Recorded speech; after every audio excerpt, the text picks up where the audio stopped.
Bismillahirrahmanirrahim. Assalamualaikum warahmatullahi wabarakatuh.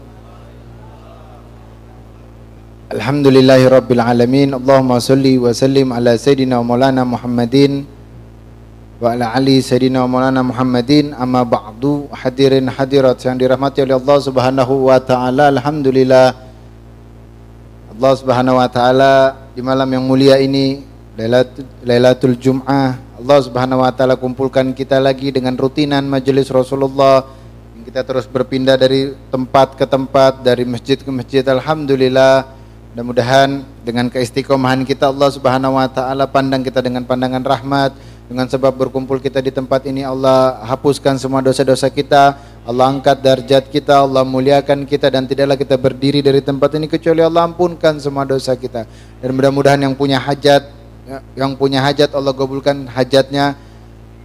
Yang belum niat, maka niatin hajat yang banyak, sebab di perkumpulan seperti ini mujarab digabulkan semua doa-doa kita dari Allah Subhanahu wa taala. Alhamdulillah, terlebih lagi di malam ini kita duduk bersama orang-orang yang memiliki kedudukan di sisi Allah Subhanahu wa taala, dekat dengan Allah Subhanahu wa taala, yang mengajak kita kepada Allah Subhanahu wa taala. Alhamdulillah, mudah-mudahan dengan sebab duduk bersama beliau, orang-orang soleh, orang-orang alim, dapat menambah keberkahan kita di hari ini. Amin ya rabbal alamin. Wabil khusus guru kita Habib Muhammad bin Husain Al-Idrus, ada juga Habib Agil Segaf, ada Habib Ishaq Ba'bud, dan juga yang kami hormati para alim ulama, para asatid, guru-guru kita, wabil khusus Ustadz Munzir, yang kami hormati juga orang tua kita Abah Badruddin, dan segenap pengurus masjid Nidaul Khair yang kami hormati, ada Haji Jali dan segenap pengurusnya. Alhamdulillah, mudah-mudahan Allah Subhanahu wa taala balas kebaikan antum semua dengan jutaan kebaikan. Amin ya rabbal alamin. Dan juga para hadirin hadirat yang sudah hadir di tempat ini, alhamdulillah.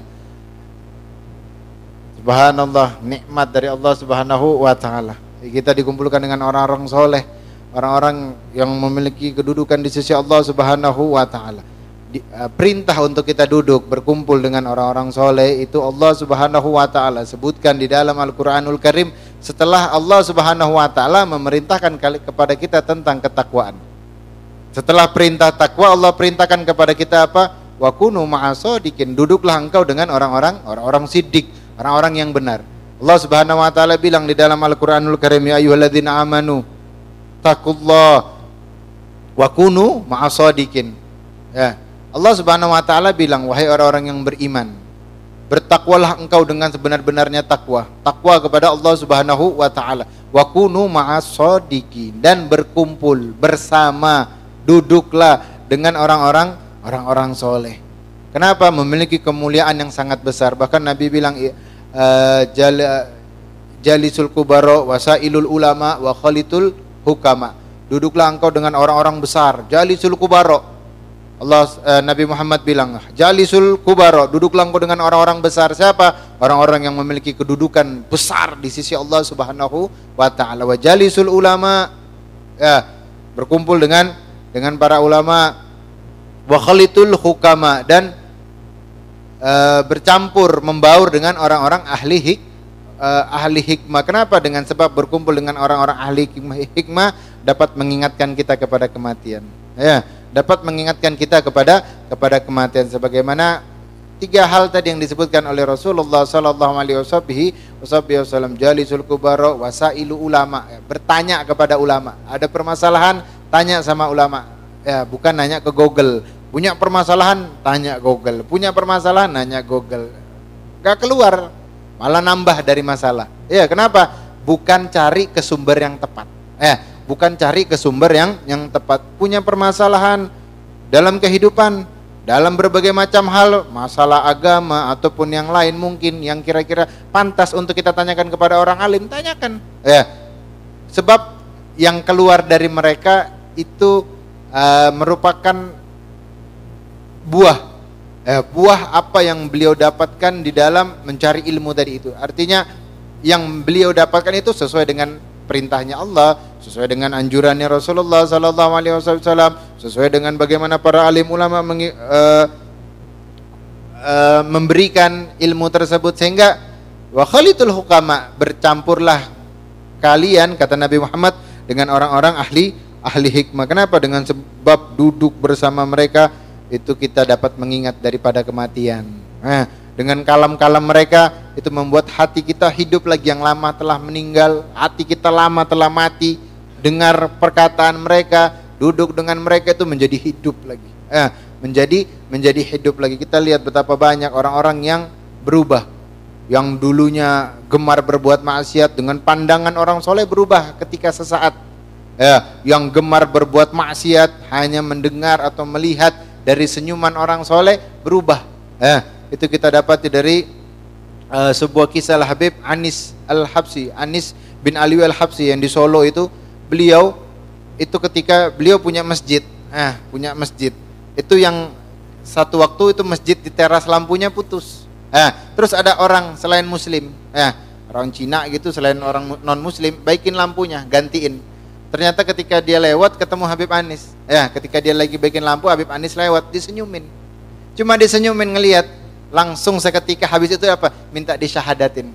Cuma lihat senyumnya orang soleh, bagaimana perkataannya, bagaimana akhlaknya, bagaimana sifatnya, lebih dari itu. Baru ngelihat senyum, sudah tahu, oh ini orang Masya Allah, oh ini orang baik, mau beriman langsung cuma ngelihat dari senyum. Itu juga kita dapati sebuah kisah dari Habib Umar bin Muhammad, Habib Segaf bin Muhammad bin Umar As-Segaf, kakek dari Al-Habib Abu Bakar bin Muhammad Segaf yang ada di Gresik itu beliau di masa kecil di umur 7 tahun atau 6 tahun itu dibawa sama ayahnya, Habib Muhammad, pergi kemana? Jorohut.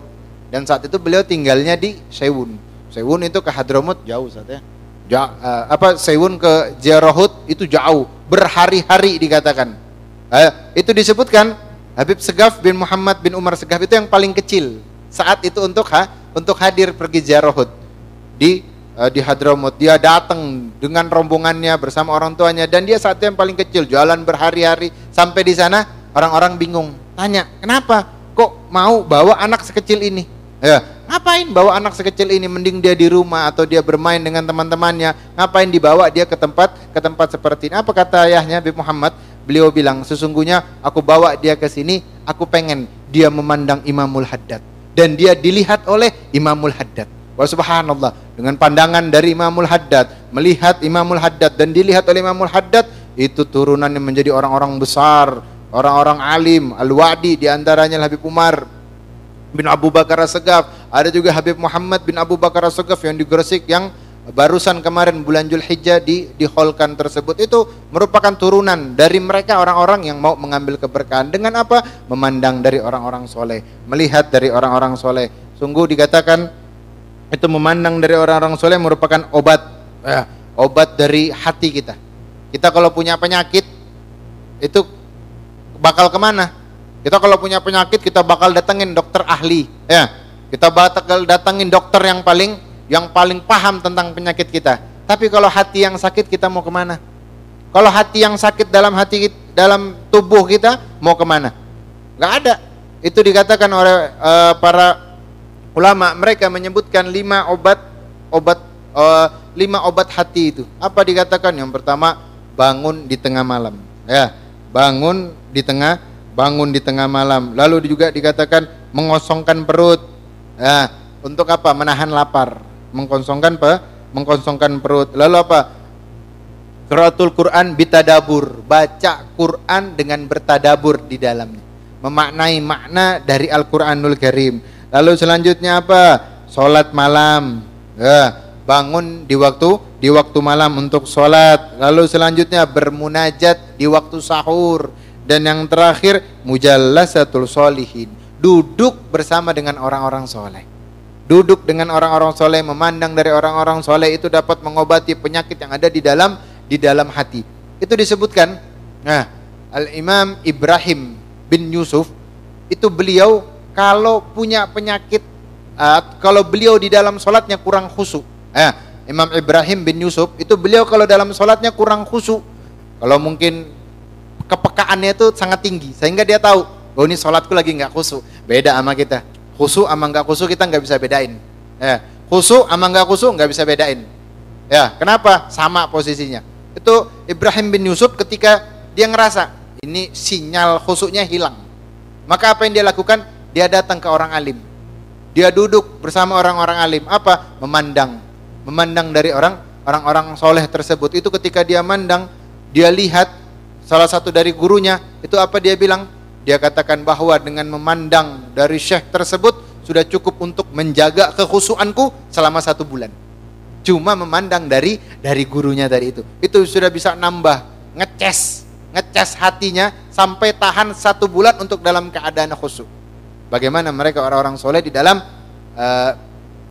berkumpul bersama orang-orang soleh. Bahkan disebutkan juga ada salah seorang wanita, seorang wanita itu ketika melihat Ibrahim bin Yusuf tadi itu, dia ngeliat Ibrahim bin Yusuf nangis, tapi dia mandang terus, nggak mau berpaling, dia pandang terus. Ini Ibrahim bin Yusuf bingung, dia tanya, kenapa kok wahai engkau wanita dapat memandangku seperti itu, apa sebabnya? Itu si wanita tadi bilang, wahai Imam Ibrahim bin Yusuf, kami dapati sebuah hadis yang dikatakan memandang orang soleh itu ibadah. Yang memandang dari orang soleh itu ibadah, memandang dari orang alim itu ibadah. Itu Ibrahim bin Yusuf ketika dengar perkataan tadi nangis dia terisak-isak, mau ngomong berat, nggak bisa ngomong, sampai dia reda nangisnya. Dia bilang, wahai ibu, yang kau bilang orang alim itu bukan saya bukan orang alim. Mau cari orang alim itu sudah 40 tahun yang lalu, sekarang nggak ada. Kalau mau cari orang alim nanti itu apa, sudah lewat 40 tahun yang lalu. Itu zamannya Imam Ahmad bin Hambal, zamannya Syakir zaman Imam Ahmad bin Hambal itu di zaman beliau. Kalau sekarang udah nggak ada, dikatanya 40 tahun yang lalu kok dapati orang, tapi kalau sekarang kau nggak akan dapati, dia bilang. Dan saya bukan orang alim. Itu Ibrahim bin Yusuf yang masyhur, yang terkenal di dalam kealimannya, luar biasanya, kecerdasannya, tapi masih ngakui dirinya bukan orang alim.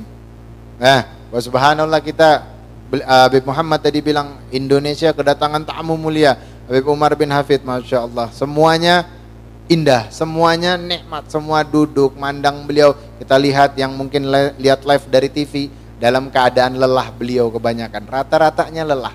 Ya, rata-rata beliau dalam keadaan lelah. Tapi apa? Beliau katakan dengan duduk bersama semuanya yang hadir di situ, nambah semangat beliau, hilang lelah beliau, hilang di dalam lelahnya beliau. Luar biasa. Orang yang waktunya selalu manfaat. Beliau orang yang waktunya selalu manfaat. Gak ada waktunya terbuang sia-sia. Waktunya selalu manfaat. Itu dikatakan murid beliau Habib Soleh Jufri bilang, ketika ikut sama beliau dakwah, sampai tengah malam itu pulang. Ketika pulang beliau minta mudalik, tukang urut.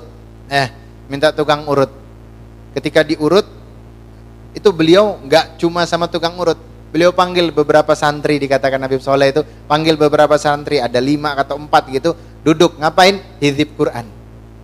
Jadi beliau lagi diurut, yang lain hizib Quran, beliau jaga sambil jagain hafalannya. Selesai urut, Habib Soleh ikut ngaji di situ, kata selesai urut, tahu berapa juz didapat? Itu kata Habib Soleh, setelah Habib Umar diurut nggak lama, sejaman atau kurang lebih sejam setengah gitu, itu kita ngaji itu bisa dapat 5 juz. Duduk ngaji sama beliau 5 juz, dan beliau dalam keadaan diurut. Artinya apa? Dalam keadaan diurut beliau nggak hilang dari zikir, nggak hilang dari Allah, tetap nyambung sama Allah. Bahkan makmur ketika diurut bisa ngaji sampai 5 juz. Kan kalau hazib gitu gantian, satu baca yang lain nyimak, satu baca yang lain nyimak sesuai hafalannya. Berarti kalau duduk di situ berarti sama aja dia baca Quran tadi itu. Yang duduk tadi baca 5 juz, berarti semuanya baca dari 5 juz, termasuk dari Habib Umar yang dalam keadaan diurut tadi. Luar biasa, makmur waktu beliau tuh dengan ibadah. Kalau kita diurut, wah sudah, ada ujung-ujungnya tidur. Ujung-ujungnya tidur. Kalau nggak tidur ujung-ujungnya ngumpat. Waduh, nggak enak tangannya, kekerasan, kurang bagus, nggak mau manggil lagi, wah ini wah itu. Subhanallah, tapi beliau luar biasa. Mudah-mudahan kita bisa meneladani sedikit dari beliau mungkin, dan mudah-mudahan keberkahan waktu yang Allah berikan kepada kita saat ini bisa memberikan manfaat buat kita, nambah semangat kita, nambah ibadah kita, nambah ketaatan kita, dan mudah-mudahan Allah Subhanahu wa taala selalu menjaga pandangan kita, lisan kita, tangan, perbuatan kita, hati kita dari perbuatan-perbuatan yang dimurkai oleh Allah Subhanahu wa taala. Mungkin sedikit dari Al-Fakir. Assalamualaikum warahmatullahi wabarakatuh.